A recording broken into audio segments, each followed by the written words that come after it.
Alright guys, my name is Grady Smith. I am taking this course at MMC for an associate's degree in physical therapy that I am pursuing.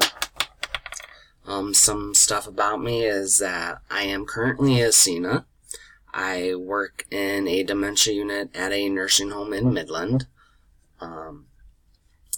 Another thing about me is that I am a full-blown nature lover. I love living in rural areas. I am originally from Mackinac Island and grew up in a small rural town called Grayling. I love to travel. I take road trips every summer. I travel all over Michigan and the United States.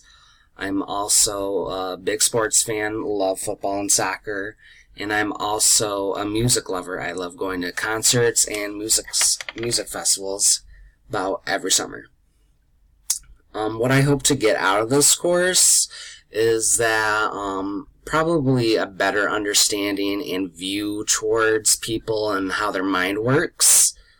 And since I work in the health field and in pursuing my degree in the health field, it'll be a perfect fit towards seeing how people work and understanding the things they do and why they do them.